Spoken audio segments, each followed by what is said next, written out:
La maison de protection des familles a été mise en place par la gendarmerie. Dans le département, elle est basée à La Valette du Var depuis mars 2021. L'objectif étant pour la gendarmerie qu'il y ait une maison de protection des familles dans chaque groupement. Nos missions sont en fait d'appuyer nos camarades de terrain lorsque des dossiers liés aux violences intrafamiliales émergent. Nous sommes là en tant qu'appui et dans le cadre des auditions de mineurs victimes, nous apportons aussi notre savoir auprès de nos camarades puisque nous avons une salle d'audition installée aussi sur place à la maison de protection des familles. Dans cette unité, nous sommes 5 personnels, tous formés par la gendarmerie en s'aidant d'un protocole qui a été mis en place au Canada. L'audition des mineurs victimes est particulière puisqu'elle est filmée.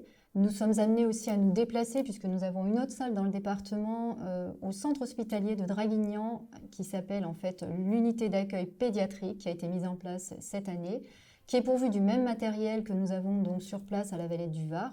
Et dans ces salles d'audition, nous sommes amenés à rencontrer des mineurs victimes, mais aussi des jeunes adultes handicapés parfois, dans le cadre des violences conjugales. Depuis le Grenelle contre les violences conjugales, la notion de co-victime a été prise en compte par rapport aux mineurs. Un enfant, par exemple, qui est blotti dans sa chambre et qui va entendre des cris, des bruits, des hurlements dans le salon, est considéré comme victime, puisque c'est traumatisant pour lui.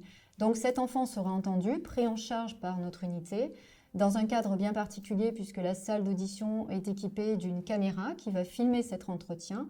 Le but étant que l'enfant n'ait pas à répéter plusieurs fois ce qu'il a subi, ce qu'il a expliqué, sachant qu'on dit toujours que dire, c'est revivre.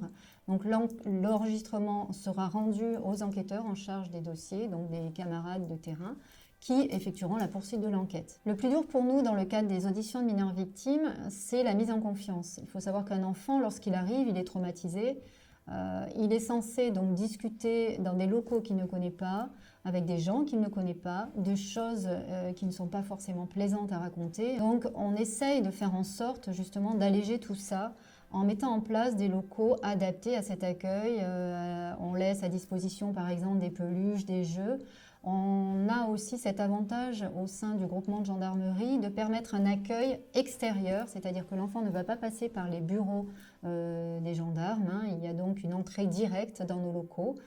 On fait en sorte aussi de prendre le temps de discuter avec l'enfant dans une salle d'accueil avant de pouvoir poursuivre l'entretien dans une salle distincte. Pour permettre cet accueil, nous avons pris pour habitude de travailler en civil afin d'apaiser au maximum les enfants.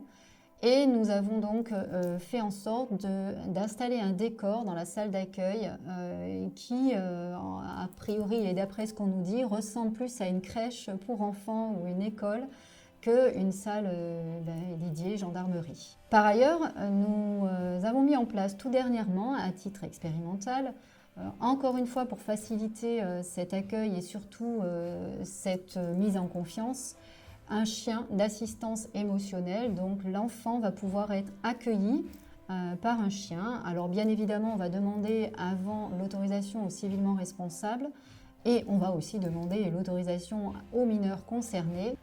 Et à présent, au regard de cette expérience, les effets sont concluants puisque tout dernièrement, un enfant âgé d'à peine 3 ans a pu suivre sans être accroché à son papa l'enquêteur jusque dans la salle d'audition tout en caressant le chien qui était là ce jour-là. En plus de nos missions d'audition de mineurs victimes, nous effectuons aussi très régulièrement des missions de prévention auprès des jeunes et jeunes adultes sur la thématique des violences intrafamiliales, mais pas uniquement puisque depuis très longtemps nous abordons aussi tout ce qui est danger d'Internet, addiction et justice des mineurs.